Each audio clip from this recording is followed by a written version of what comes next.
thank you. Good morning to everyone. Today we are going to learn about the work function and free energy work function, and also we will learn about the Van 't Hoff isotherm. So what are them?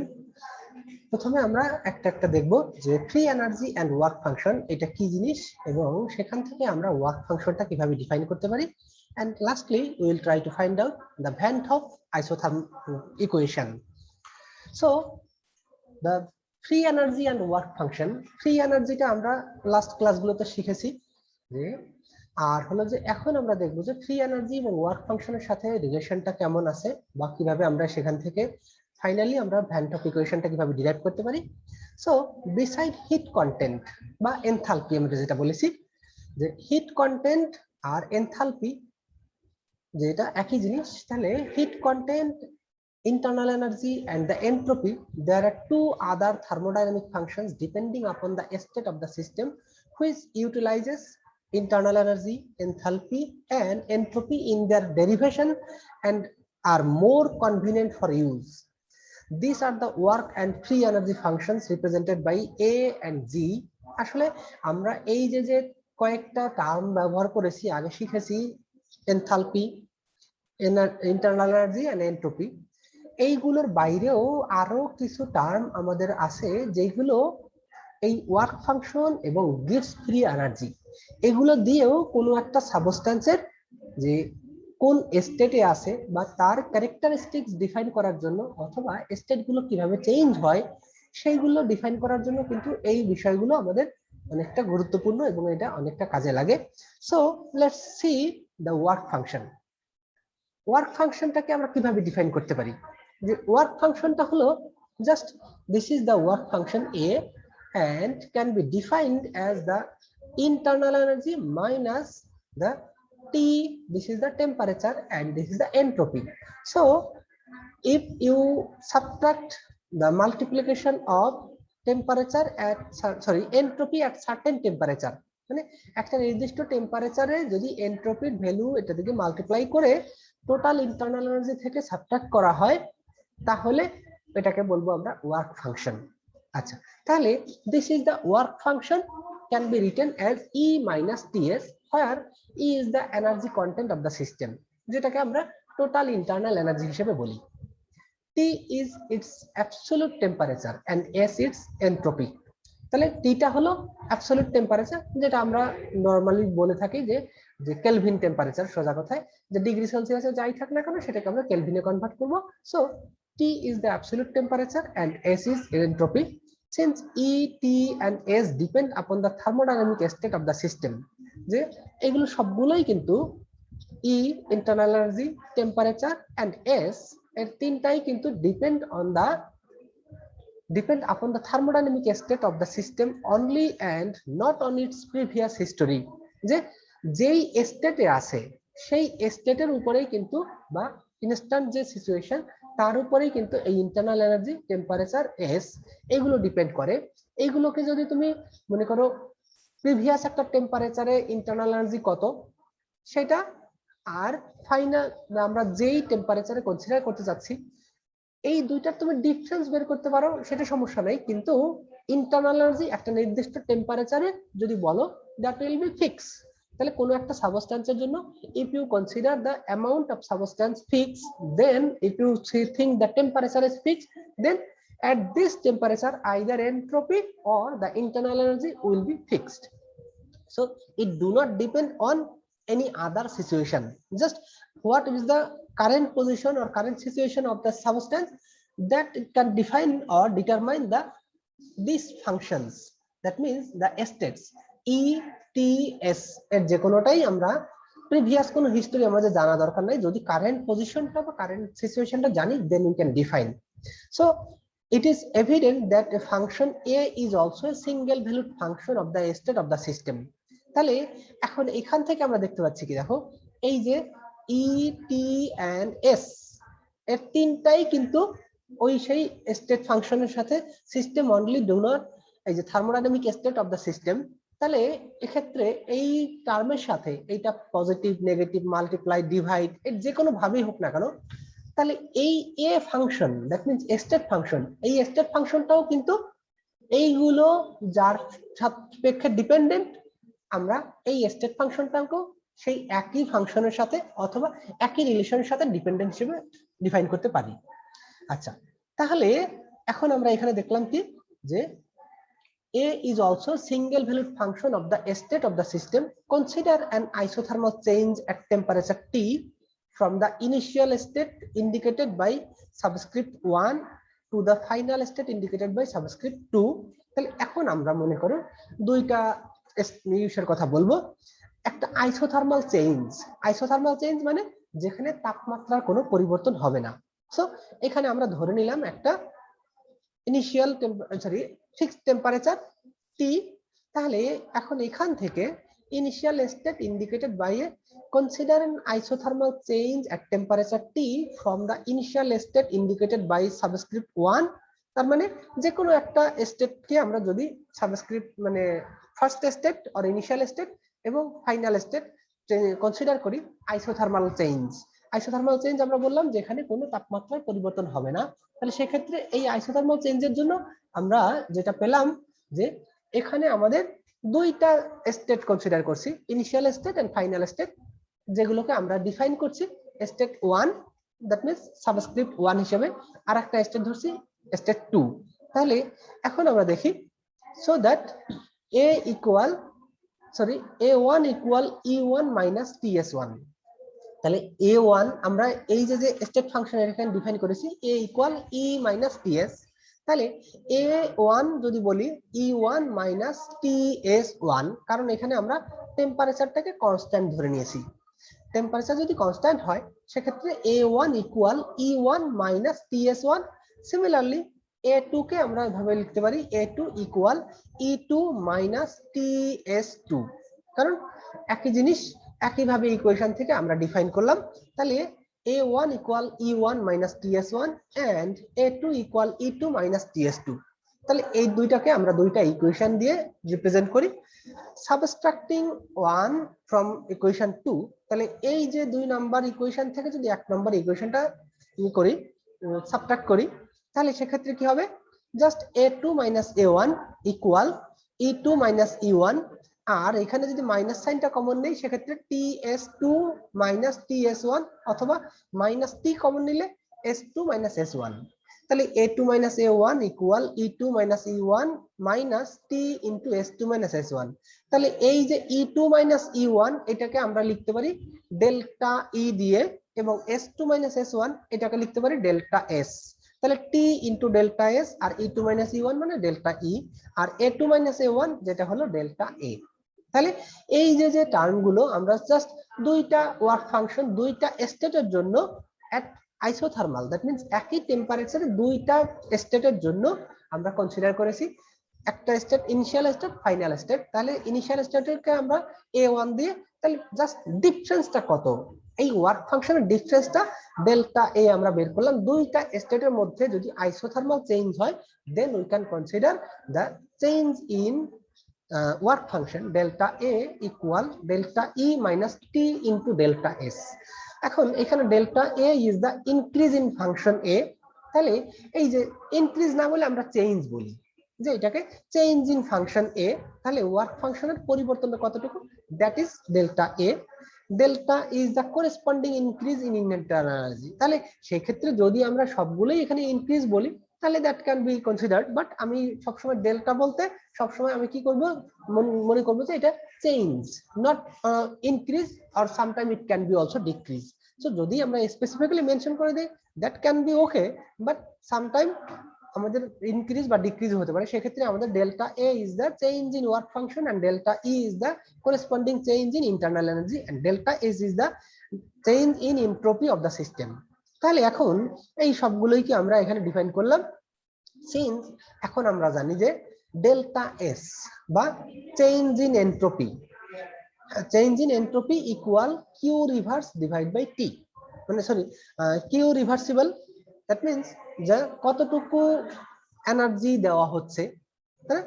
Q reverse divide by T। আমরা delta S এর definition entropy যখন পড়েছি তখন কিন্তু এইরকম definition আমরা শিখেছি। delta S equal Q reverse by T, where Q reverse is the heat taken up when the change is carried out in a reversible manner at a constant temperature. তাহলে এই যে এখানে কনস্ট্যান্ট টেম্পারেচারে we have delta A equal এই যে T into delta S, তাহলে delta এসটাকে আমরা লিখতে পারছি কি কিউ রিভার্স বাই টি, তার মানে কি delta S multiplied by T equal Q reverse, এই ইকুয়েশন থেকে পেলাম। সো আমরা এখানে টি ইন্টু ডেল্টা এস এইটাকে আমরা লিখে দিতে পারছি কিউ রিভার্স। সো তাহলে এখানে delta A equal delta E minus Q reverse, তাহলে এই যে ইকুয়েশন থেকে আমরা এখানে টি ডেল্টা এস এর মানটা বের করলাম, বের করে জাস্ট কিউ রিভার্স বসালাম।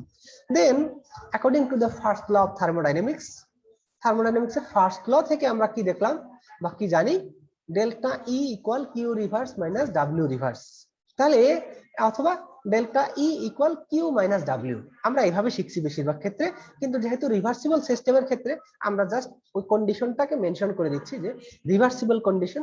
So we are getting delta E equal Q reverse minus W reverse.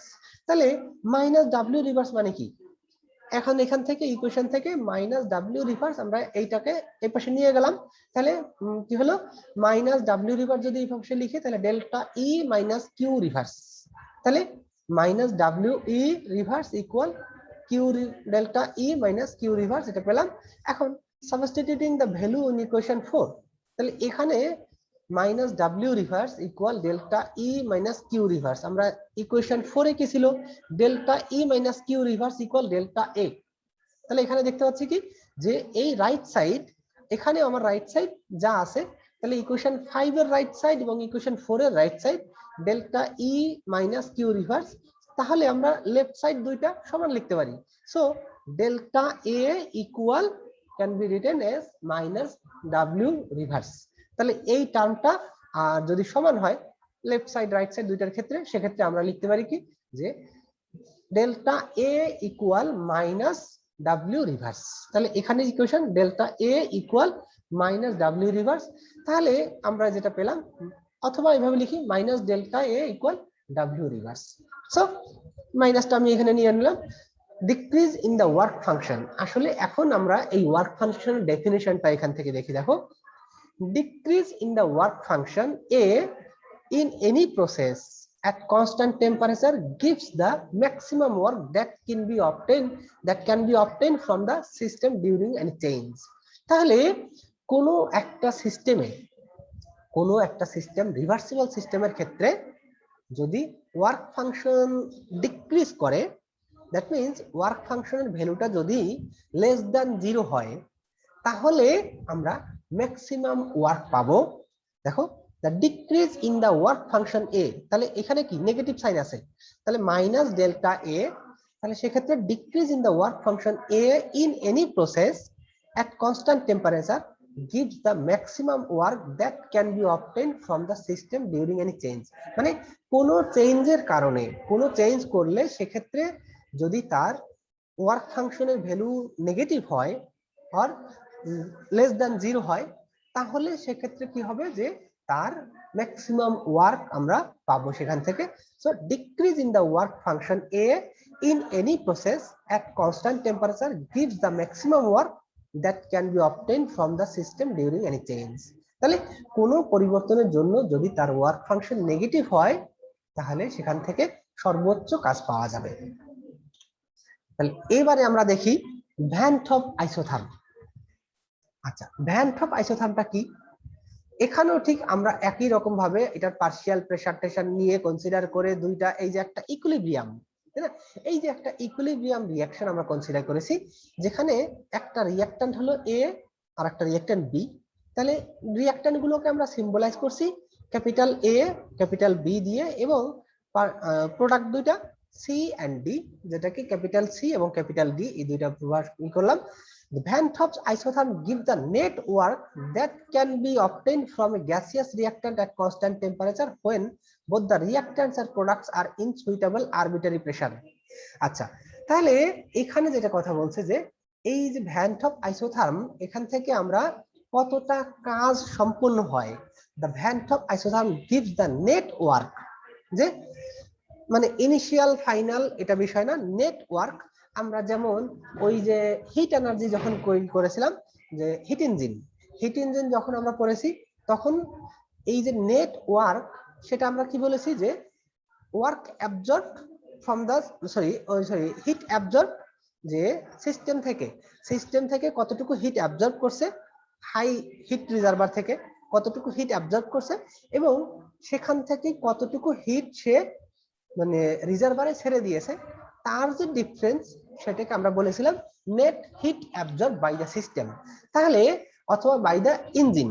তাহলে the Van Hoff isotherm gives the net work that can be obtained from a gaseous reactant at constant temperature when both the reactants and products are at suitable arbitrary pressure.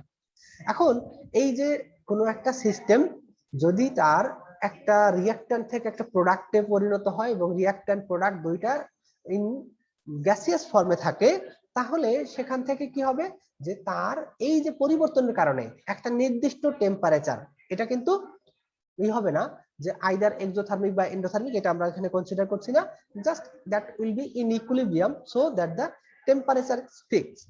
So একটা system একটা রিঅ্যাকশনে যে reactant এবং product গুলো যদি gaseous স্টেটে থাকে, দেন একটা constant টেম্পারেচারে, সোজা কথায় আমরা ইকুইলিব্রিয়াম ছাড়া এই অবস্থাটা পাবো না। যে কোনো রিঅ্যাকশনের ক্ষেত্রে হিট প্রডিউস হয়, মানে রিঅ্যাকশন হতে কিছু হিট লাগে, অথবা রিঅ্যাকশন যদি উল্টা দিকে হয় তাহলে সেক্ষেত্রে কিছু হিট রিলিজ করে।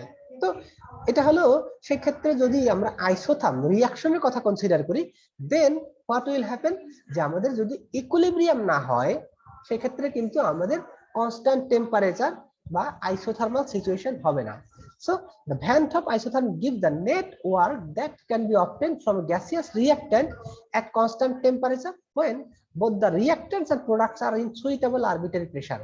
তাহলে এই যে রিঅ্যাক্ট্যান্ট এবং প্রোডাক্ট দুইটাই যদি একই রকমের মানে আর দুইটার করেসপন্ডিং অথবা সিমিলার প্রেসারের মধ্যে থাকে, এবং সেক্ষেত্রে টেম্পারেচারও কিন্তু কনস্ট্যান্টের কথা বলেছি যে at reactant at constant temperature. আচ্ছা, it can be derived by using the equilibrium box, যে যেটাকে আমরা একটা ইকুইলিব্রিয়াম বক্সের সাহায্যে করতে পারি, যেটা আমরা নেক্সট স্লাইডে দেখাবো। এই যে একটা equilibrium box, a plus B এখান থেকে ফর্ম করছে সি প্লাস ডি এরকম করে, তাহলে সেক্ষেত্রে আমরা 1 মোল এ নিব, 1 মোল বি নিব, রিঅ্যাকশন করে তারপরে ফর্ম করবে সি এন্ড ডি, দুটো প্রোডাক্ট ফর্ম করবে। সেখান থেকে আমরা এই পুরো ডিটেইলসটা আমরা এখানে দেখাচ্ছি যে আসলে কি হচ্ছে। এখানে দেখি যে it can be derived by using the equilibrium box which is a theoretical device. আসলে এটা প্র্যাকটিক্যাল কোনো অ্যাপ্লিকেশন নাই, এটা আমরা মানে ইমাজিনারি কনসিডার করে নিয়েছি যে এইরকম একটা বক্স হতে পারে। তা সেই ক্ষেত্রে তার ভিতরে রিঅ্যাক্ট্যান্ট গুলো কি আছে এবং সেখান থেকে কি কি প্রোডাক্ট পাবো, এবং সেখান থেকে যদি 1 মোল রিঅ্যাক্ট্যান্ট অথবা 1 মোল প্রোডাক্ট আমরা রিমুভ করে ফেলি তাহলে কি ধরনের প্রেসার হতে পারে। এটা একটা ইমাজিনারি ক্যালকুলেশন, যে এখানে বা imaginary equilibrium box which is a theoretical device with the supposition that of its 4 walls, one is permeable to A, the second to B, the third to C and fourth to D. আচ্ছা, এই যে কথাটা আমি বলেছি যে একটা permeable মানে one is permeable two এ, এখানে এই যে আমরা একটা বক্স নিয়েছি, এই বক্সের মধ্যে এইখানে একটা পিস্টন আছে, অথবা এখানে পিস্টন যাই বলে না কেন, এইখানে একটা ওয়াল আছে, বা এই যে ওয়াল, তাহলে এইটাকে বলি আমরা ওয়াল। এই পুরোটা এখানে ওয়াল বলি, প্রত্যেকটা সবগুলো 4টার জন্য 4টা ওয়াল আছে। তাহলে এই ওয়ালটা দিয়ে শুধুমাত্র এ পাস করতে পারবে। তাহলে পারমিয়েবল টু এ, এই কথাটা আমরা ইমাজিনারি বা একটা এখানে একটা মেমব্রেন বা একটা ওয়াল শুধুমাত্র এর ভিতর দিয়ে এ ছাড়া অন্য কোনো কম্পোনেন্ট পাস করতে পারবে না। আবার ঠিক একইভাবে বি এর কথা যদি বলি, তাহলে এইখানে যে ওয়ালটা আছে এই ওয়ালের ভিতর দিয়ে শুধুমাত্র বি মলিকুল বা বি গ্যাস ট্রান্সমিট করতে পারবে, পাস করতে পারবে। সিমিলারলি এই ওয়াল দিয়ে সি আর এটা দিয়ে ডি। তাহলে এই কথাগুলো আমাদের একটু ইমাজিনারি কনসিডার করতে হচ্ছে, যে দেখো this is which is a theoretical device with the supposition that of its 4 walls, one is permeable to A, the second is B, the third to C and fourth to D. When the gaseous reaction to be considered, is A plus B equivalent to C plus D. আচ্ছা, তাহলে এই হলো আমাদের একটা system যেখানে আমরা consider করলাম যে চারটা আমরা নিব, একটা বক্স নিব, ইমাজিনারি বক্স অথবা ইকুইলিব্রিয়াম বক্স, যেখানে আমরা প্রত্যেকটা ওয়াল শুধুমাত্র একটা কম্পোনেন্টের জন্য।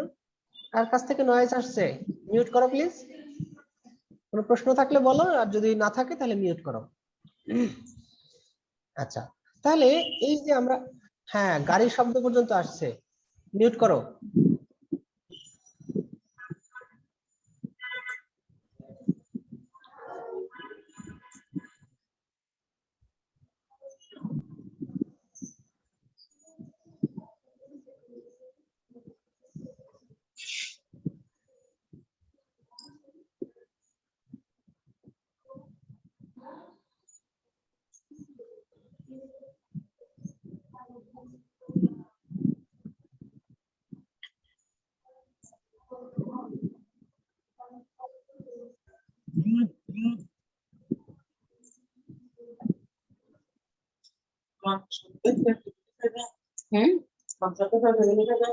সানজিদা, সানজিদা তানহা, সানজিদা আফরিন তানহা। ঠিক আছে, ক্লাসের মধ্যে এরকম করবা না যে মিউট করে, কথা যদি থাকে, প্রশ্ন যদি থাকে আমাকে প্রশ্ন করবা, আর আদারওয়াইজ আনমিউট করে, মানে মিউট করে রাখবা সবসময়।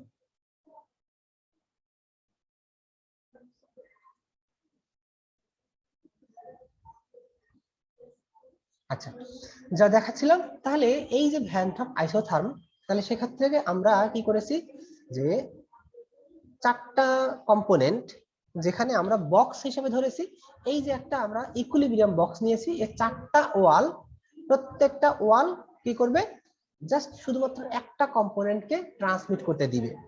ওকে, দেন let the initial pressure of A and B be P of A and P of B, and the final pressure of C and D be P of C and P of D.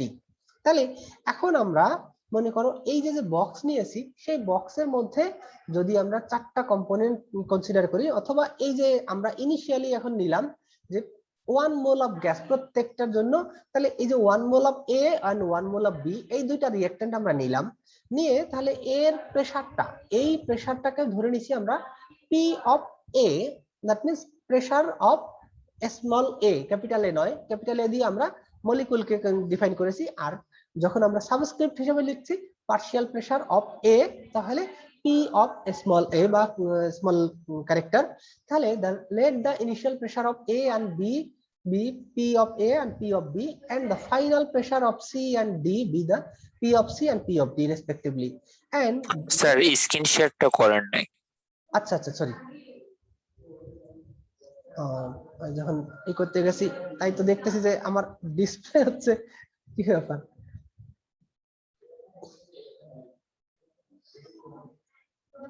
Thank you.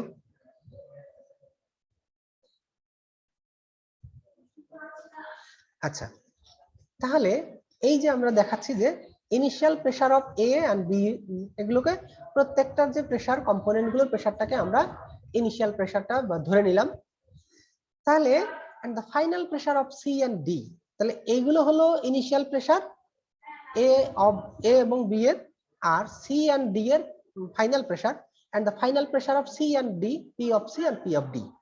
Late the equilibrium pressure of the four, এই যে যখন আমরা এই বক্সের মধ্যে চারটা component থাকবে, সেই সময় প্রত্যেকটা কম্পোনেন্টের প্রেসার বা partial pressure P of capital A, P of capital B, and P of capital C and P of capital D, এটা আমরা এখানে ধরে নিলাম। তাহলে the following theoretical operations may be performed, এখন কি কি এখানে অপারেশন হতে পারে, যে কোনো একটা গ্যাস দিয়ে কতটুকু কাজ সম্পন্ন হয় রিভার্সিবল এক্সপ্যানশনের জন্য বা প্রেসার চেঞ্জের জন্য, তো সেই ক্ষেত্রে আমরা কিন্তু এই আগের চ্যাপ্টারে আমরা শিখে আসছি, ইভেন লাস্ট সেমিস্টারেও পড়ে আসছো। তো সেখানে the following theoretical operations may be performed: change the pressure of A from initial pressure P of A, এ হলো আমাদের, এ হলো মলিকুল, তাই না, এ হলো মলিকুল যেটাকে আমরা কনসিডার করেছি, তার pressure P of A small a, এটা ছিল ইনিশিয়াল প্রেসার।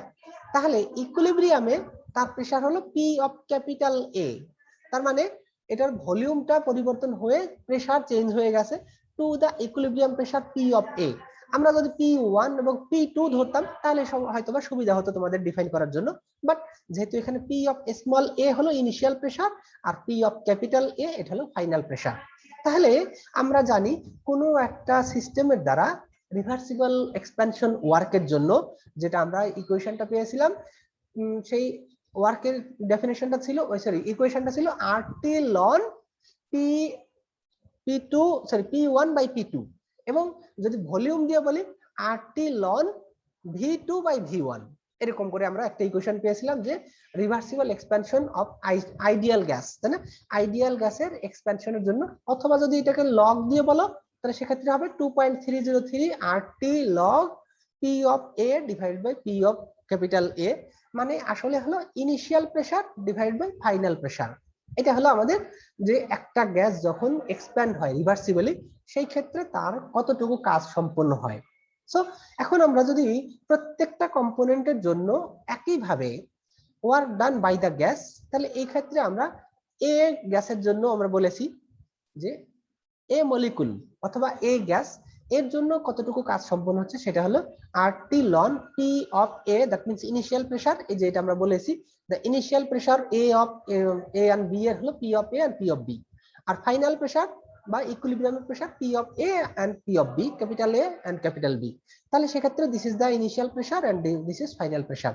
তাহলে বি এর ক্ষেত্রে আমরা একইভাবে লিখতে পারবো RT ln P of small b divide by P of capital B। তাহলে ঠিক তাই হলো, দেখো এখানে work done by the gas equal RT ln P of a small b, that means initial pressure of B and divided by the final pressure of B.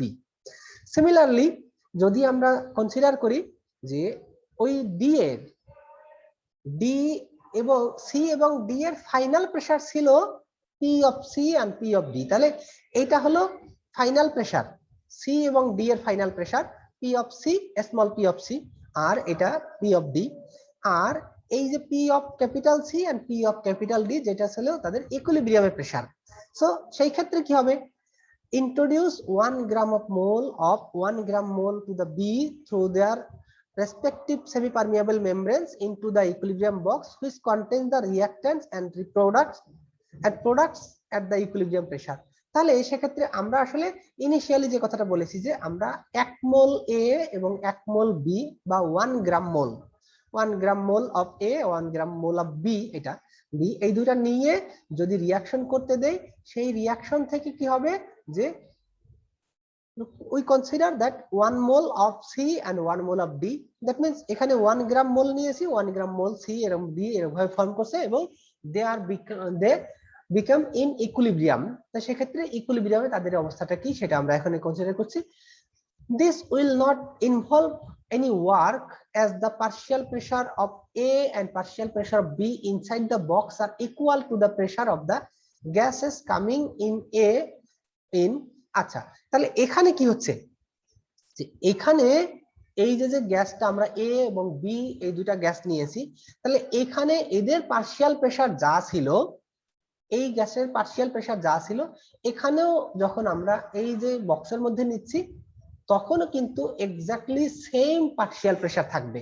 কারণ কি, তোমরা partial প্রেসারের ডেফিনিশনটা জানো কিনা, যে যদি কোনো একটা গ্যাস মিক্সচার নেওয়া হয় তাহলে সেই গ্যাস মিক্সচারটা কি করবে, যে যতগুলো কম্পোনেন্ট থাকবে, এই যে কম্পোনেন্ট এখানে যতগুলো মলিকুল আছে তার ভলিউমটা বেড়ে গেছে, বাট ভলিউমটা বেড়ে গেলেও তার প্রেসার কিন্তু বাড়বে না। কেন বাড়বে না? কারণ হলো কি, যে এইখানে যতগুলো মলিকুল আছে, এখানে যতগুলো মলিকুল ছিল এখানে সব ঠিক ততগুলো মলিকুল আছে। তাহলে এই টোটাল ভলিউমের মধ্যে যদি বলো যে এখানে আরো 3টা 4টা কম্পোনেন্ট, যতগুলো কম্পোনেন্টই থাকুক না কেন, প্রত্যেকটা কম্পোনেন্টের মলিকুল গুলো ইকুয়ালি আছে এবং সেই ক্ষেত্রে এর সব জায়গায় সমানভাবে ছড়িয়ে পড়ছে। এখন তাহলে এইখানে ওর যে প্রেসার ছিল, এই টোটাল প্রেসার এই যে এই সিস্টেমের ভিতরে টোটাল প্রেসারটা বাড়বে, বাট পার্শিয়াল পার্শিয়াল প্রেসার মানে হলো যদি ওই কম্পোনেন্টের মধ্যে একটা মাত্র গ্যাস থাকতো, এই কন্টেইনারের মধ্যে যদি একটা মাত্র গ্যাস থাকতো, তাহলে ওই গ্যাসটা যতটুকু প্রেসার এখানে প্রয়োগ করতো, that would be the partial pressure of that component. তাহলে এখানে যদি 5টা গ্যাসও থাকে, তাহলে পার্শিয়াল প্রেসার ওই যে একটা কম্পোনেন্টের জন্য যা, তাহলে এটা যদি এই ছোট এখানে থাকে অথবা শুধু এই বড় কন্টেইনারের মধ্যে থাকে, তাহলেও যতটুকু প্রেসার থাকবে, 5টা কম্পোনেন্ট থাকলেও ঠিক একই প্রেসার, একটা কম্পোনেন্ট থাকলেও একই partial pressure, but total pressure of the system will be the some of partial pressure of individual components. প্রত্যেকটা কম্পোনেন্টের যে পার্শিয়াল প্রেসার থাকবে তার সাম আপ। আচ্ছা, তাহলে this will not involve any work as the partial pressure of A and B inside the box are equal to the pressure of the gas coming in। তাহলে সেই ক্ষেত্রে যতটুকু এর ভিতরে যতটুকু প্রেসার ছিল, তো ভিতরে যে গ্যাস আসছে তার পার্শিয়াল প্রেসার সেম হবে। A and B react to form 1 gram mole of C and 1 gram mole of D। তাহলে এখন withdraw 1 gram mole of C and 1 gram mole of D from the equilibrium box। তাহলে এখন এটা একটু আমার আগে বলা উচিত ছিল যে এখানে withdraw 1 gram mole of C and 1 gram mole of D. এই যে আমরা এখানে বললাম কি যে আমরা রিঅ্যাকট্যান্ট হিসেবে নিয়েছি 1 gram mole A R 1 gram mole of B, এবং তারা রিঅ্যাকশন করে কি হচ্ছে 1 gram mole of C and 1 gram mole of D এটা তৈরি করছে। এখন আমরা কি করব, এই যে এখান থেকে এই ওয়াল বা এই ওয়াল দিয়ে, এই ওয়ালের ভিতর দিয়ে শুধুমাত্র সি ট্রান্সমিট হতে পারবে, আর এই ওয়ালের মধ্যে দিয়ে শুধুমাত্র ডি ট্রান্সমিট হতে পারবে। তাহলে তোমরা এখান থেকে মানে এটা আমরা যেহেতু বলেছি ইমাজিনারি, যে কারণে এখান থেকে 1 গ্রাম মোল ডি এবং 1 গ্রাম মোল সি এটাকে যদি বাইরে বের করে নেই, তাহলে তাদের পার্শিয়াল প্রেসার এখানে কি হবে, withdraw 1 gram mole of C and 1 gram mole of D from the equilibrium box through their respective semi permeable walls। এখন এই যে ওয়ালগুলো, এইগুলো কিন্তু আমরা বলেছি যে সেমি পারমিয়েবল, শুধুমাত্র একটা কম্পোনেন্ট, এই ওয়াল দিয়ে শুধু এ, এটা দিয়ে শুধু বি, এবং এটা দিয়ে শুধু সি, আর এটা দিয়ে শুধু ডি এটা পাস করতে পারবে। তাহলে সেক্ষেত্রে আমরা চাইলে এখান থেকে যে কম্পোনেন্ট গুলো থাকবে সেই কম্পোনেন্ট থেকে শুধুমাত্র ডি টাকে এদিকে বের করে নিতে পারবো, আর এটাকে এখান দিয়ে সি টাকে বের করে নিতে পারবো। ওকে, বাট বাস্তবে আসলে এরকম মানে কোন সিস্টেম আছে কিনা আমার জানা নেই, যেটা আমরা ইমাজিনারি ওয়াল হিসেবে চিন্তা করছি, যেটার মধ্যে দিয়ে শুধুমাত্র গ্যাস। তবে এরকম হয় যে গ্যাসগুলো মানে যে মেমব্রেনটা অথবা যে ওয়ালটা, সেই ওয়ালের যদি ছিদ্র থাকে, যেমন আমরা এই যে পেপারগুলো, অথবা তোমরা ফিল্টার পেপার দেখেছো, ফিল্টার পেপার যদি কেউ ব্যবহার করে থাকো, তাহলে শুধু ফিল্টার পেপার না, আমরা নরমাল যে পেপার, আমরা যে লেখার জন্য যে পেপারগুলো ব্যবহার করি, এগুলোর মধ্যেও কিন্তু প্রচুর ছিদ্র আছে। তুমি এই পেপারগুলোকেও ফিল্টার পেপার হিসেবে ব্যবহার করতে পারো। সেটা কি ফিল্টার করার জন্য, তাহলে সেক্ষেত্রে কি হয়, আসলে ফিল্টার পেপারটা কি হচ্ছে, এবং ফিল্টার পেপারে কিন্তু আছে মানে বিভিন্ন মডেল আছে। সে মডেলগুলোকে আমরা কিভাবে বলি, মডেলগুলো এরকম করে বলি যে ওর ভিতরে যে সাইজ মানে পোর সাইজ, যে ছিদ্রগুলো থাকে, সেই ছিদ্রগুলোর সাইজ কত ছোট বা কত বড় অথবা কত ভ্যালু, তার করে PM10, PM20, PM100 এরকম করে করে এটার নাম হয় যে ফিল্টার পেপারের এগুলো। তাহলে পোর সাইজ, এই পোর সাইজ গুলো কত মাইক্রোমিটার এরকম করে, তার উপরে বেস করে কিন্তু আমরা ফিল্টার পেপারের কোয়ালিটি বা ফিল্টার পেপারের মানে নাম্বারিং করি যে এইটা এই কোয়ালিটির পেপার। বা তাহলে আসলে এটার মানেটা কি, যে যেই ফিল্টার পেপারের ছিদ্র যত বড়, তার ভিতর দিয়ে তত বড় মলিকুল পাস করতে পারবে।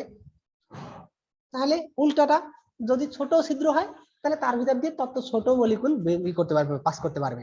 তাহলে বড়টা তো পাস করবে না এসে তার ভিতর দিয়ে, তাহলে বড় ছিদ্রের ভিতর দিয়ে। এখন আমরা যদি এইখানে এই যে ওয়ালটার কথা বলেছি, এই ওয়ালগুলো যদি এরকম হয় যে এর ভিতর দিয়ে, গ্যাসের ক্ষেত্রেও কিন্তু একই রকম, যে আমরা পানি অথবা চিনি অথবা বালি এগুলো যদি করতে চাই, ফিল্টার করতে চাই ওয়াটারের মধ্যে থেকে, তাহলে কি হবে, বালির কণাগুলো আমরা চোখে দেখতে পাই, কিন্তু ওয়াটার মলিকুলগুলো চোখে দেখতে পাই না। একটা ওয়াটার মলিকুল আমরা চোখে দেখতে পাই না। কিন্তু একটা বালির কণা আমরা চোখে দেখতে পাই। তাহলে তার মানে কি, বালির কণার সাইজটা অনেক বড়, যেটা ওই যে আমরা ফিল্টার পেপার বললাম, সেই ফিল্টার পেপারে যে ছিদ্রগুলো থাকে তার থেকে বালির কণার সাইজ অনেক বড়, যে কারণে এই যে বালির কণাগুলো ওই ফিল্টার পেপারে আটকে যাবে। আর যে পানির অণুগুলোর সাইজ অনেক ছোট, পানির অণুগুলো ন্যানোমিটার লেভেলে, ন্যানোমিটার বা অ্যামস্ট্রং লেভেলে। আর আমরা যে ছিদ্রগুলোর কথা বললাম পিকোমিটার মাইক্রোমিটার লেভেলে। তাহলে মাইক্রোমিটার লেভেলে মানে যে অনেকটা বড়। ন্যানো এবং মাইক্রো এর মধ্যে ডিফারেন্সটা জানো তো, যে ন্যানো হলো এক মানে 1 nanometre 10 to the power -9 metre, আর 1 মাইক্রোমিটার মানে 10 টু দি পাওয়ার -6 মিটার। তাহলে সেক্ষেত্রে 1000 টাইমস স্মলার, ন্যানোমিটার হলো 1000 টাইমস স্মলার। তো সেই ক্ষেত্রে আমরা বলতে পারি কি যে ওই যে পানির অণুগুলো ওই ফিল্টার পেপারের ভিতর দিয়ে ইজিলি পাস করতে পারে, কিন্তু বালির কণাগুলো অথবা ধুলাবালি ময়লা যেগুলো আমরা চোখে দেখতে পাই সেগুলোর সাইজ অনেক বড় হওয়ার কারণে ওই ছিদ্রের ভিতর দিয়ে পাস করতে পারে না। তাহলে এখানেও ঠিক একই যদি আইডিয়া ইউজ করা যায়, যে আসলে এখানে একটা মেমব্রেন থাকবে অথবা এই যে ওয়ালটা এরকম, এখানে একটা ওই ফিল্টার পেপার অথবা এরকম কোন একটা ব্যবস্থা থাকবে যার ভিতর দিয়ে যে ওই যে বি মলিকুল, এই যে বি মলিকুলের কথা বলেছি, বি মলিকুলের যে সাইজ শুধুমাত্র ওই বি মলিকুল গুলো পাস করতে পারবে, বাকিগুলো করতে পারবে না। সেরকম করে যদি আমরা ফিল্টার পেপার নেই তাহলে সেক্ষেত্রে হয়তোবা একটা ইমাজিনারি ওয়াল তৈরি করা, ইমাজিনারি না বাস্তবে সেটা হয়তোবা সম্ভব হতে পারে, যেটা মানে আমি চিন্তা করছি। কিন্তু সেক্ষেত্রে এমন হইতে পারে যদি এই মলিকুলগুলোর সাইজ অনুযায়ী বলি, একটা মনে করো ওই ডি মলিকুলটা অনেক বড়, তাহলে ডি মলিকুলটা অনেক বড় তার মানে তার ভিতরে যে পোর সাইজটা অনেক বড় হবে। এখন পোর সাইজ যদি ডি এরটা বড় হয় তাহলে বাকি যে ছোটগুলো আছে সেগুলো তো পাস হয়ে যাওয়ার কথা। তাহলে সেক্ষেত্রে আমি যে আইডিয়াটা বললাম সেটা পুরোপুরি কাজ করবে না, সেক্ষেত্রে আমাদের অন্য আরো কিছু ব্যবস্থা করতে হবে যাতে কিনা ওই বড় মলিকুলটা পাস করার জন্য শুধুমাত্র ওই যে বড় এই ফিল্টারটাই ব্যবহার করা হবে, বাকি কোনো ফিল্টারে আর বড় মলিকুল যাবে না, বা ছোট মলিকুলটা তার নির্দিষ্ট মলিকুল দিয়ে ফিল্টার দিয়ে যাবে। যাই হোক, তাহলে ওই মানে ইসের মধ্যে প্র্যাকটিক্যালি এভিডেন্সের মধ্যে আমরা আপাতত যাচ্ছি না, বা প্র্যাকটিক্যালি আমরা আসলে এরকম ইনস্ট্রুমেন্ট তৈরি করতে পারবো কিনা সেটা আমি আপাতত যাচ্ছি না। জাস্ট আমরা এখানে যে কনসিডারেশন গুলো নিচ্ছি সেটা একটু দেখি। তাহলে এখন ইকুইলিব্রিয়াম থেকে যদি আমরা 1 গ্রাম মোল সি এবং 1 গ্রাম মোল ডি ছড়িয়ে দেই, দ্যাট মিন্স ওই পারমিয়েবল মেমব্রেনের ভিতর দিয়ে সি এবং ডি এর 1 মোল যদি আমরা রিমুভ করে দেই, withdraw 1 gram mole of C and 1 gram mole of D from the equilibrium box through their respective semi-permeable walls. No work is done in this process as the gases come out at the equilibrium pressure PC and PD. তাহলে এখন now alter the pressure on the gas from the equilibrium pressure PC and PD to the final pressure PC and PD, P small c and P small d. তাহলে সেক্ষেত্রে এখন এখানে কতটুকু কাজ সম্পন্ন হবে, যে পিসি এবং পিডি এটা তাদের ইনিশিয়াল প্রেসার ছিল এবং ফাইনাল প্রেসার হচ্ছে পিসি এন্ড পিডি। তাহলে সেই ক্ষেত্রে তাদের আমরা ওই একই ভাবে যে work done by the gas C and D R T ln initial pressure divide by final pressure. তাহলে এখানে সিটাকে তোমাদের একই রকম মনে হইতে পারে, কারণ সি লিখতে গেলে আমাদের আসলে ছোট আর বড় বলে কিছু নাই, দুইটা শুধু একটু সাইজে ছোট লেখা হয় এই। তাহলে সি ইনিশিয়াল প্রেসার এবং ফাইনাল প্রেসার, তাহলে এই যে এই ডিটা এইটা হলো আমাদের ফাইনাল, এই সরি এই সিটা হলো ফাইনাল স্মল, আর এই ডি দিয়ে বুঝলে তাহলে বোঝা যায়, কারণ আমরা ডি লিখি স্মল লিখি এদিকে বাঁকা একটা, আর ক্যাপিটাল ডি লিখি বড় করে। তো যাই হোক, তো সেক্ষেত্রে আমাদের এই যে এখানে একটু বুঝতে সমস্যা হলো, এইটা হলো ফাইনাল প্রেসার। দ্যাট মিন্স আমরা যে ইকুয়েশন অনুযায়ী জানি, আমরা ইকুয়েশন বলেছি কি যে work done by the reversible system of a gas, reversible of an ideal gas, সেখানে বলেছিলাম কি RT ln P1 by P2 or initial pressure divide by final pressure. তাহলে এখানে আমরা ধরে নিয়েছি যেহেতু ইনিশিয়াল প্রেসার হলো ক্যাপিটাল সি আর ক্যাপিটাল ডি, তাহলে সেক্ষেত্রে আমাদের এই যে ইনিশিয়াল প্রেসারটা উপরে থাকবে, ফাইনাল প্রেসারটা নিচে থাকবে। তাহলে work done by the gas D equal RT ln PD divide by P small D. আচ্ছা, as the change in free energy is equal to the total work done by the gases, তাহলে এখন free এনার্জিটা কি, sorry, as the change in free energy is equal to the total work done by the gases। তাহলে total work কতটুকু সম্পন্ন হচ্ছে, এখানে আমরা কি করছি যে গ্যাস এখানে আসলো ইকুইলিব্রিয়ামে, তাহলে ইনিশিয়াল প্রেসার থেকে ফাইনাল প্রেসার তার জন্য কতটুকু পরিবর্তন হলো এ এবং বি গ্যাসের জন্য, আবার সি এবং ডি ইকুইলিব্রিয়াম থেকে তাদের প্রোডাক্ট হিসেবে যখন আমরা বের করে নিচ্ছি তখন কতটুকু কাজ সম্পন্ন হলো। তাহলে এই দুইটা ডিফারেন্স, দুইটা ওয়ার্কের ডিফারেন্সটাই হলো আমাদের ফ্রি এনার্জি, যে আসলে কতটুকু কাজ সম্পন্ন হয়েছে। as the change in free energy is equal to the total work done by the gases। তাহলে যতগুলো গ্যাস আছে আমাদের, চারটা গ্যাস, সেই চারটা গ্যাস দিয়ে কতটুকু টোটাল কাজ সম্পন্ন হয়েছে সেই টোটাল কাজ সম্পন্নটাই আমরা এখান থেকে বের করব। This is the free energy. তাহলে free energy delta G equal RT ln PC into PD divide by এই যে এই ফর্মটা আমরা একটু এখানে লিখছি, দেখো এখানে যদি টোটাল ওয়ার্ক ডান, এটাকে আমরা এভাবে লিখলাম কেন, যে আমাদের ইকুয়েশনটা কি কি আছে সবগুলো আমরা এখানে দেখি। এখানে ছিল RT ln P of A divide by P of capital A, তারপরে চেঞ্জ ইন প্রেসার, এটা RT ln P of small B P of capital B. তাহলে এই যে দুইটা ওয়ার্ক ডান আর এই যে এটা দুইটা ওয়ার্ক ডান, এই সবগুলো যদি আমরা সাম আপ করি তাহলে সেক্ষেত্রে আমরা টোটাল এই পাবো। So as the change in free energy is equal to the total work, তাহলে এই চারটা যে গ্যাস দিয়ে যতটুকু কাজ সম্পন্ন হয়েছে সবগুলোর আমরা সাম আপ করব। তো সাম আপ করলে যেটা পাবো this is the free energy. তাহলে ডেল্টা জি, এখন আমরা এই চারটা ওয়ার্ককে যদি সাম আপ করি, লন আছে, লন গুলোকে কমন টমন নিয়ে আমরা এইরকম করে পিসি পিডি পিএ পিবি আর এখানে এই ফর্মে লিখতে পারি।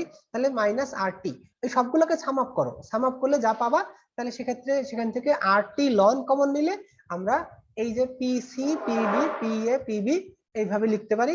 আর ফাইনালি লেখা যাচ্ছে কি, তাহলে এই যে এখান থেকে পিসি, এটা পিসি ইকুইলিব্রিয়ামে পার্শিয়াল প্রেসার, দেখো ইকুইলিব্রিয়ামে partial pressure of the product divided by the partial pressure of the reactant. তাহলে এই টার্মটাকে PC PD partial pressure of products divided by the partial pressure of the reactant, তাহলে এইটাকে আমরা কেপি হিসেবে লিখতে পারি। কারণ আমরা যখন ওই যে আগের সেমিস্টারে পার্শিয়াল মানে ইকুইলিব্রিয়াম পড়েছিলাম, equilibrium constant in terms of partial pressure এবং ইন টার্মস অফ কনসেন্ট্রেশন, সেটা একটা ছিল কেসি আর একটা হলো কেপি।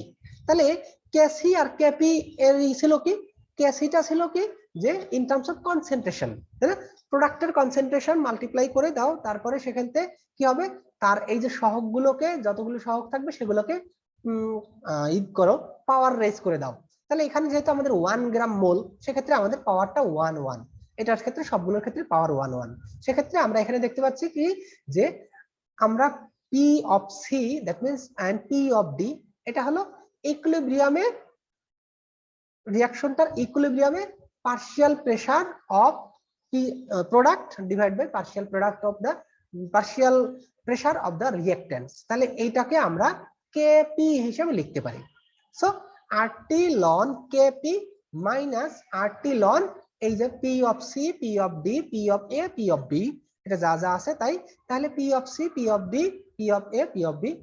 এখন এই যে equation, if the reaction is started with reactants at partial pressure of 1 atmosphere, যদি আমরা রিঅ্যাকশনটা 1 অ্যাটমসফিয়ারে শুরু করি, যে আমরা এই যে বক্সটা নিয়ে আসি, সেক্ষেত্রে রিঅ্যাকশনটা যদি আমরা 1 অ্যাটমসফিয়ার, এটা 1 অ্যাটমসফিয়ার, এটা 1 অ্যাটমসফিয়ার, এরকম করে যদি আমরা রিঅ্যাকশনটা শুরু করি, তাহলে কি হবে দেখো, if the reaction is started with the reactants at partial pressure of 1 atmosphere and the resulting products are also in 1 atmosphere pressure, তাহলে সেক্ষেত্রে এখানে এই যে রিঅ্যাকট্যান্ট হলো এ বি, তাহলে এর পার্শিয়াল প্রেসার 1, এর পার্শিয়াল প্রেসার 1, তাহলে এটাও 1 হবে, এটা 1 হবে।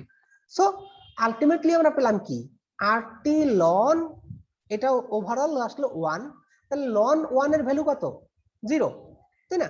সেক্ষেত্রে if the reaction is started with the reactants at a partial pressure of 1 atmosphere and the resulting products are also at 1 atmosphere, then we have delta G minus delta G equal RT ln KP minus RT ln 1 অথবা ln এটা টোটালটা হলো 0, তাহলে এটার সাথে 0 এর সাথে multiply করলে 0, so minus delta G equal RT ln KP.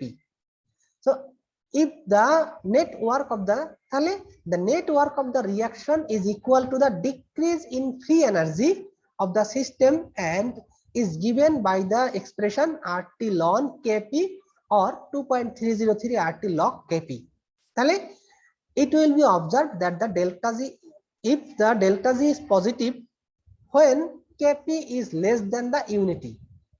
আচ্ছা, তাহলে এখন এই যে দেখুন negative sign minus delta G equal RT ln KP, তাহলে ডেল্টা জি এর ভ্যালুটা কখন পজিটিভ হবে? যদি আমরা দেখি যে এই KP এর ভ্যালুটা নেগেটিভ হয়, কারণ এই যে R molar gas constant, temperature আমাদের আইসোথার্মাল টেম্পারেচার একটা অ্যাবসলিউট ভ্যালু, সেক্ষেত্রে আমরা এই ডেল্টা জি এর ভ্যালুটা কখন পাবো, পজিটিভ পাবো? It will be observed that delta G would be positive when KP is less than unity বা একের থেকে কম বা negative. It is negative when KP is greater than 1, সেক্ষেত্রে যে 1 এর থেকে যদি বড় হয় KP এর ভ্যালুটা, সেক্ষেত্রে ln 1 মানে 0 যেটা বলছি, তাহলে ln 1 মানে 0, তাহলে 1 এর থেকে ছোট হলে সেক্ষেত্রে আমরা নেগেটিভ ভ্যালু পাবো, আর যদি এর greater than 1 হয় সেক্ষেত্রে আমরা একটা পজিটিভ ভ্যালু পাবো। That means delta G will be, it will be observed that delta G is positive when KP is less than unity and is negative when KP is greater than 1 and also 0 when KP equal 1, যেটা আমি already বলেছি যে যেহেতু ln 1 এর value সবসময় 0, সেক্ষেত্রে delta G 0 হবে যদি KP এর ভ্যালু 1 হয়, আর যদি নেগেটিভ হয় সেক্ষেত্রে এটা নেগেটিভ হবে, আর সরি নেগেটিভ না, লেস দ্যান 1, একের থেকে ছোট হলে সেক্ষেত্রে আমরা ডেল্টা জি এর ভ্যালু নেগেটিভ পাবো, আর যদি একের থেকে বড় হয় সেক্ষেত্রে ডেল্টা জি এর ভ্যালুটা পজিটিভ পাবো। সো এই হলো আমাদের ভ্যান টপ যে এই আছে ইকুয়েশনটা, এই হলো আমাদের ভ্যান টপ ইকুয়েশন যে আর অর আইসোথার্ম ডেল্টা জি আমরা কখনো কখনো এই ফর্মেও লিখতে পারি, আবার কখনো এই ফর্মেও লিখতে পারি, দ্যাট মিন্স এটা না, আসলে এইটা minus delta G equal RT ln KP. So the net work of the reaction is equal to the decrease in free energy, যে কতটুকু কাজ সম্পন্ন হবে, that is given by the expression এই যে RT ln KP। তাহলে এই যে RT ln KP এটাই হলো আমাদের যে কতটুকু টোটাল কাজ বা net work done by the system when two substance are in the equilibrium, or যদি আমরা সেটাকে বলি যে অবশ্যই সেটা কি হতে হবে at constant temperature or isothermal condition.